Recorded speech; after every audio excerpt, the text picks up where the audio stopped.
Hello बच्चों, welcome to my YouTube channel. बेटा Khushi education zone में बेटा आपका स्वागत है।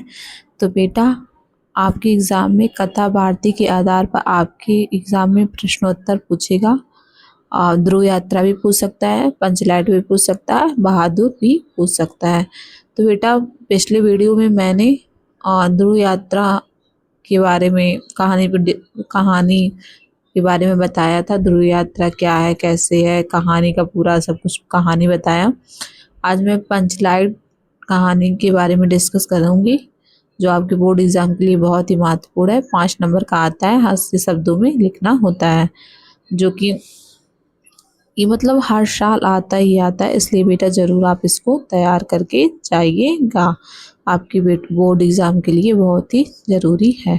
तो बेटा ज़्यादा टाइम ना वेस्ट करते हुए हम इस कहानी को स्टार्ट करते हैं, पूरा आपको बताते हैं क्या हुआ है इस कहानी में। ठीक है बेटा। नंबर 1, पंचलाइट जो है बेटा फंडेश्वर रेणु के आधार पे है। फंडेश्वर रेणु के आधार पे है ये कहानी। पंचलाइट प्रसिद्ध आंचलिक कथाकार फंडेश्वर रेणु की कहानी है। फंडेश्वर रेणु की कहानी है जिसमें गांव के जीवन, सामाजिक मानसिकता, अहंकार और व्यवहारिक बुद्धि का बहुत ही सरल और रोचक तरीके से दिखाया गया है। ठीक है बेटा। मतलब पंचलाइट क्या है, प्रसिद्ध आंचलिक कथाकार है। ठीक है, आंचलिक कथाकार किसका, फंडेश्वर रेणु जी का कहानी है, जिसमें बेटा गांव के जीवन, सामाजिक मानसिकता, अहंकार और व्यवहारिक बुद्धि का बहुत ही सरल और रोचक तरीके से दिखाया गया है। नेक्स्ट पॉइंट बेटा जी देखते हैं। कहानी का मुख्य विषय बेटा क्या है, तो कहानी का मुख्य विषय है बेटा अज्ञानता, अहंकार, सामाजिक विडंबना, व्यवहारिक ज्ञान की महत्वता। ठीक है, यह कहानी बताती है कि केवल चीज खरीद लेना काफी नहीं, उसे चलाना भी आना चाहिए। कोई भी चीज आप खरीद लेते हो, कोई भी चीज आप बुक खरीद लेते हो, आपको पढ़ना नहीं आ रहा है तो उस बुक का कोई मतलब नहीं है बेटा। आपके जीवन में अगर आपको पढ़ना नहीं आ रहा, आपको हिंदी पढ़ने नहीं आ रहा है, तो ये लेक्चर भी बेकार है। ठीक, इसलिए आपको पढ़ना आना चाहिए। क्या है, कोई सामान खरीद रहे हो तो उसका यूज कैसे किया जाएगा, ये बहुत ही ज़रूरी होता है आपको जानना। ठीक है बेटा। कहानी का पूरा सार क्या है बेटा, गांव में पंचलाइट का आगमन, गांव में पंचलाइट का आना पूरी कहानी का सार है। ठीक है।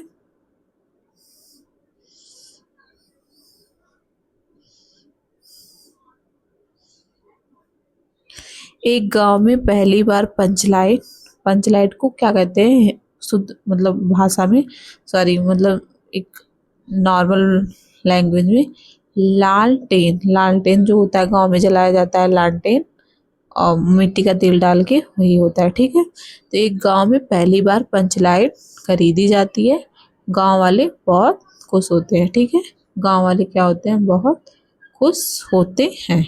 इसमें आधुनिकता और प्रतिष्ठा का प्रतीक माना जाता है। इसे आधुनिकता और प्रतिष्ठा का प्रतीक माना जाता है। समस्या क्या हुआ, देखिए, कोई जलाना नहीं जानता था, मतलब पंचलाइट को जलाना कोई नहीं जानता था पूरे गांव में।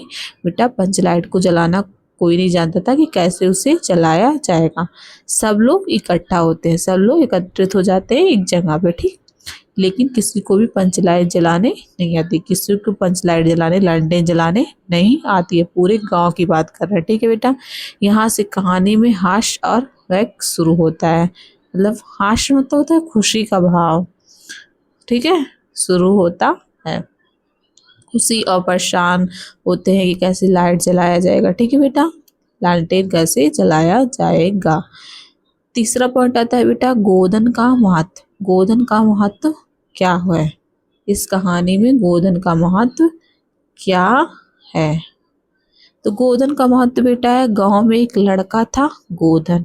गांव में एक लड़का कौन था बेटा? गोधन था। उसे पंच लाइट जलाने आता था, मतलब उसे पंच लाइट, उसको लाइट जलाने, लालटेन जलाने आता था।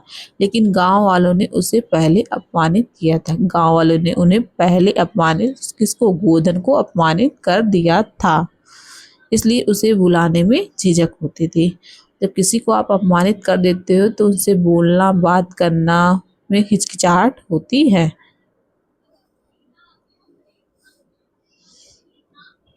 अहंकार बनाम आवश्यकता। ठीक है, गांव वाले अपने अहंकार के कारण गोधन को नहीं बुलाना चाहते। ठीक, गांव वाले अपने अहंकार के कारण, अहंकार है उनके अंदर, इसी कारण वो गोधन को नहीं बुलाना चाहते, लेकिन मजबूरी में अंत में उसे बुलाते। किसको? गोधन को बुलाते हैं। नेक्स्ट पॉइंट देखते हैं बेटा। यह समाज की सच्चाई को दिखाता है।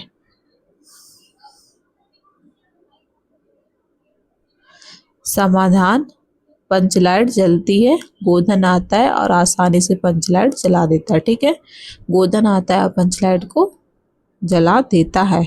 सब लोग क्या होते हैं बेटा? खुश हो जाते हैं। गोधन का सम्मान इसी वजह से बढ़ जाता है। क्यों? पंचलाइट के जलाने की वजह से गोधन का सम्मान बढ़ जाता है। कहानी का गहरा अर्थ। कहानी का गहरा अर्थ क्या है बेटा? देखते हैं।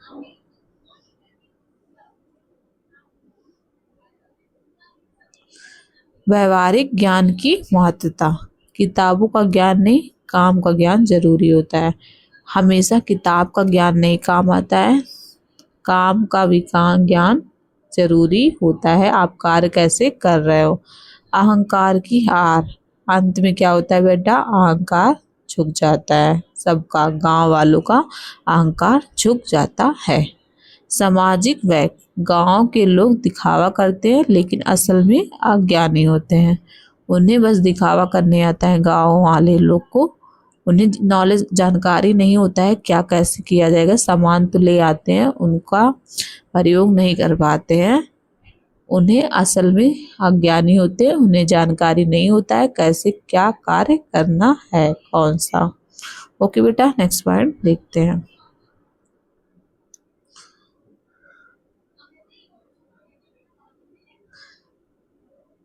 सम्मान का महत्व। जिसे पहले अपमानित किया उसी की जरूरत पड़ी। जिसे पहले अपमानित किया उसी की जरूरत पड़ी। पात्र चित्रण कौन है बेटा? गोधन, जो क्या था? कुशल था, आत्मसम्मानी था, व्यवहारिक ज्ञान वाला था।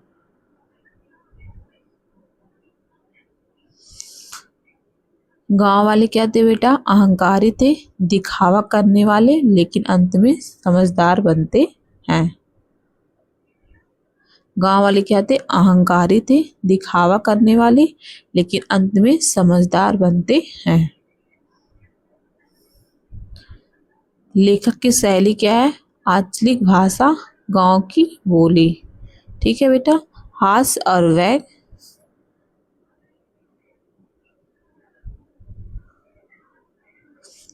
हास्य और व्यंग, यथार्थवादी चित्रण, सरल और प्रभावशाली भाषा है।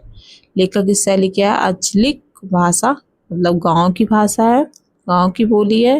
हास्य और व्यंग्य, यथार्थवादी चित्रण, सरल और प्रभावशाली भाषा है। पंचलाइट के लिए महत्वपूर्ण प्रश्न क्या पूछ सकते हैं बेटा? पंचलाइट का प्रतीक क्या है? तो पंचलाइट का प्रतीक है आधुनिकता और दिखावा। आधुनिकता और दिखावा पंचलाइट का प्रतीक है।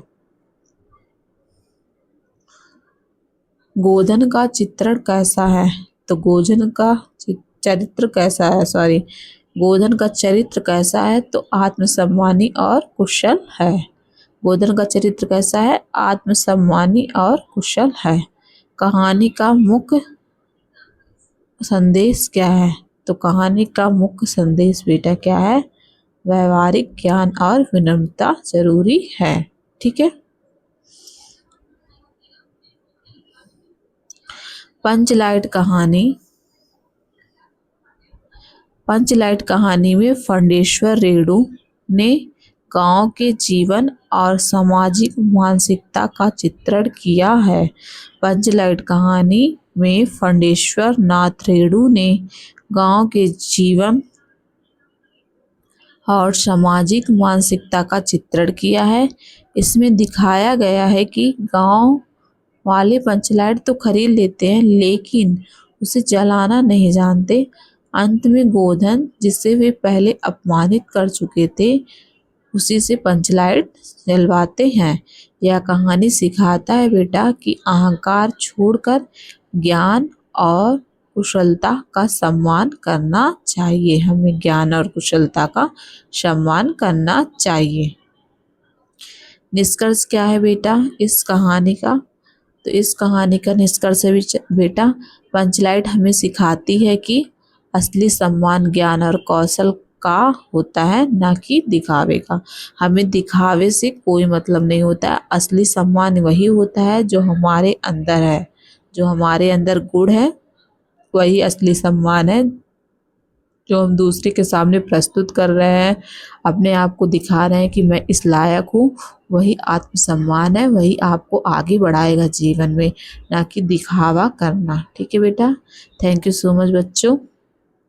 आज मैं पंचलाइट कहानी के बारे में आपको बताई, जो कि आपके बोर्ड एग्जाम के लिए बहुत ही महत्वपूर्ण है। ये 5 नंबर का आपके बोर्ड एग्जाम में जरूर पूछेगा, हर साल पूछता है बेटा। अगर ये आपको पीडीएफ चाहिए तो टेलीग्राम चैनल पे आपको मिल जाएगा, पीडीएफ डाउनलोड करके आप पढ़ लीजिएगा। थैंक यू बच्चों, थैंक यू सो मच बेटा, थैंक यू सो मच बच्चों, thank you, thank you, thank you, thank you.